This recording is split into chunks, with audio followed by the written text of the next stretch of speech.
तमिलनाडु विधानसभा चुनाव 2026 के लिए सियासी बिसात बिछ चुकी है। 23 अप्रैल को 234 विधानसभा सीटों के लिए वोट डाले जाएंगे। चुनाव से पहले अभिनेता से नेता बने थलपति विजय को लेकर जो अटकलें राजनीतिक गलियारों में लग रही थी कि वो किसी दूसरे दल के साथ गठबंधन कर चुनावी रणभूमि में उतरेंगे, लेकिन आज उन सभी अटकलों पर विराम लग गया है। विजय इस चुनाव में 2 सीटों से चुनावी रणभूमि में उतरने वाले, साथ ही अपनी पार्टी की ओर से सभी प्रत्याशियों की सूची भी उन्होंने जारी कर दी है। अब सवाल है कि आखिर वो कौन सी सीटें हैं जहां विजय चुनाव लड़ने वाले हैं और क्यों इन 2 सीटों को ही थलपति विजय ने चुना है। क्या कहते हैं चुनावी समीकरण, जानेंगे सब कुछ आज के इस वीडियो में विस्तार से। दरअसल तमिलनाडु विधानसभा चुनाव के लिए अभिनेता और तमिलगा वेत्रिकशगम यानी टीवी के प्रमुख विजय ने आज अपनी पार्टी के उम्मीदवारों की पूरी लिस्ट जारी कर दी है। 234 विधानसभा सीट के लिए उम्मीदवारों के नाम का ऐलान किया है और साथ ही खुद थलपति विजय ने 2 सीटों से चुनाव लड़ने की घोषणा की है। विजय थलपति चित्री ईस्ट और चेन्नई के पुरम्बूर सीट से चुनावी मैदान में उतरेंगे। दोनों सीटों पर उनका नाम जोसफ विजय के रूप में दर्ज किया गया है। यह पहली बार है जब विजय सीधे चुनावी मैदान में कदम रख रहे हैं। बता दें कि विजय ने अपनी कोर टीम पर भरोसा जताते हुए चुनावी अखाड़े में उतारा है। इस लिस्ट में प्रमुख उम्मीदवारों में हैं टी नगर से एन आनंद, मयालापुर से वेंकटरमन, कोलाथूर से वीएस बाबू जो सीएम स्टालिन के खिलाफ चुनावी मैदान में उतरेंगे। इसके अलावा आर के नगर से डॉक्टर मरिया विल्सन, गोबी चेट्टीपल्यम से के एन सेंगोइटियन समेत 234 सीटों पर उम्मीदवार उतारा है। उम्मीदवारों की घोषणा करते हुए विजय काफी भावुक भी नजर आए। उन्होंने कहा कि उन्होंने ऐसे लोगों को चुना है जो जनता के बीच जाकर उनकी बातों को सुनेंगे और उनकी समस्याओं का जवाब भी देंगे। उन्होंने कहा कि जिस तरह उन्होंने अपना फिल्मी करियर छोड़कर जनता के लिए राजनीति में कदम रखा, उसी तरह ये उम्मीदवार भी जनता के लिए हमेशा समर्पित रहेंगे। विजय ने आगे लोगों से एक मौका देने की अपील करते हुए कहा कि उम्मीदवार अलग नहीं है और वे खुद भी अलग नहीं है, सब एक ही मकसद से मैदान में हैं। आगे उन्होंने यह भी कहा कि जनता से मैं अपील करता हूं कि टीवी के और हमारे विसल चिन्ह को ही वोट दें। हम केवल लोगों के लिए और हमेशा लोगों के लिए ही रहेंगे। जीतने के बाद हम कभी सार्वजनिक धन का दुरुपयोग या भ्रष्टाचार नहीं करेंगे। हम महिलाओं की सुरक्षा सुनिश्चित करेंगे, नशा मुक्त तमिलनाडु बनाएंगे और सख्त कानून व्यवस्था बनाएंगे। मैं आश्वासन देता हूं कि हम कभी भी इस राज्य के लोगों के हितों के खिलाफ नहीं जाएंगे। यह मेरा वादा है। आगे उन्होंने कहा कि मैं तमिलनाडु की जनता से विनम्र अनुरोध करता हूं कि तमिलनाडु के कल्याण के लिए टीवीके को एक मौका दें। बहरहाल टीवी के प्रमुख थलपति विजय ने उम्मीदवारों की घोषणा के साथ साथ अपनी पहली बड़ी चाल चल दी है।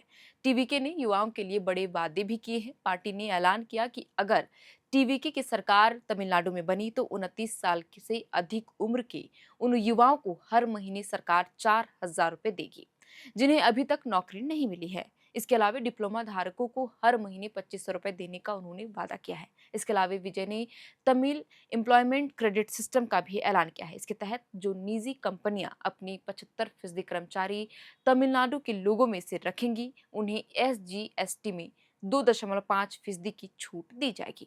बता दें कि तमिलनाडु की राजनीति में यह एक बड़ा पल माना जा रहा है, क्योंकि एक बड़े फिल्म स्टार का इस तरह सीधे चुनावी मैदान में उतरना और पूरे राज्य में उम्मीदवार खड़ा करना यह दिखाता है कि टीवीके इस चुनाव को पूरी गंभीरता से लड़ने के लिए तैयार है।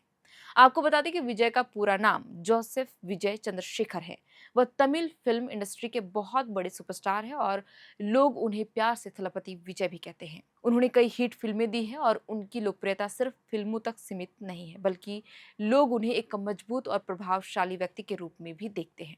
विजय ने अपनी खुद की राजनीतिक पार्टी तलमिग वेट्री कसगम बनाई थी, जिसकी शुरुआत साल 2024 में हुई। विजय ने राजनीति में पूरी तरह सक्रिय होने का फैसला कर लिया है और उनकी बहुत बड़ी फैन फॉलोइंग है, जो उनकी सबसे बड़ी ताकत भी मानी जा रही है। बहरहाल तमिलनाडु में इस बार चौतरफा मुकाबला होता दिख रहा है। वैसे तो तमिलनाडु की राजनीति लंबे समय से 2 बड़ी पार्टियों के बीच ही घूमती रही है, डीएमके और एआईएडीएमके के बीच। इन दोनों पार्टियों का राज्य की राजनीति में लंबे समय से दबदबा रहा है और अधिकतर चुनाव भी इन्हीं के बीच मुकाबला होता रहा है। लेकिन इस बार एक्टर विजय की टीवीके ने तमिलनाडु में अकेले चुनाव लड़ने की घोषणा कर दी, जिससे ये मुकाबला चौतरफा हो गया है, क्योंकि फोर कॉर्नर फाइट में मुख्य राजनीति दल डीएमके और एआईएडीएमके के साथ एक्टर विजय की टीएमके भी है। इसके अलावा फिल्म निर्माता सीमान की अति तमिल राष्ट्रवादी पार्टी नाम तमिलर काची भी अकेली चुनावी मैदान में उतरी है। टीवीके और एनटीके ने सभी 234 सीटों पर अपने उम्मीदवार उतार दिए हैं। जहां एक और टीवीके इस चुनाव के साथ अपनी चुनावी सफर की शुरुआत कर रही, वहीं दूसरी ओर एनटीके ने पिछले लोकसभा चुनाव में 8% से अधिक वोट हासिल किए थे। वह एक मान्यता प्राप्त राज्य स्तरीय पार्टी बन चुकी है। खैर, इन चुनाव में एक्टर विजय की लोकप्रियता का भी टेस्ट होगा। इसमें तय होगा कि कितने प्रशंसक उनके लिए वोट की सीटी बजाएंगे। आपको बता दें कि तमिलनाडु में 23 अप्रैल को एक चरण में ही वोटिंग डाले जाएंगे, जैसे कि मैंने आपको शुरुआत में ही बताया, और इसके नतीजे 4 मई को जारी किए जाएंगे। तमिलनाडु में करीब 5.6 करोड़ वोटर है। इसमें लगभग 2.7 करोड़ पुरुष मतदाता है और 2.8 महिला वोटर शामिल है। इसके अलावा 7,617 थर्ड जेंडर के वोटर भी हैं, जो इस चुनाव में अपनी भागीदारी निभाएंगे। खैर, ये तो 4 मई को ही तस्वीर साफ हो पाएगी कि तमिलनाडु की जनता किसके हाथों में सत्ता की कमान सौंपती है, और क्या पहली बार चुनाव लड़ रही विजय की पार्टी टीवी की एक भी सीट पर खाता खोल पाने में सफल होती है या नहीं। ये तो फिलहाल भविष्य के गर्भ में ही छिपा हुआ है। आप देख रहे थे एयर नाउ, मेरा नाम है शैरतन।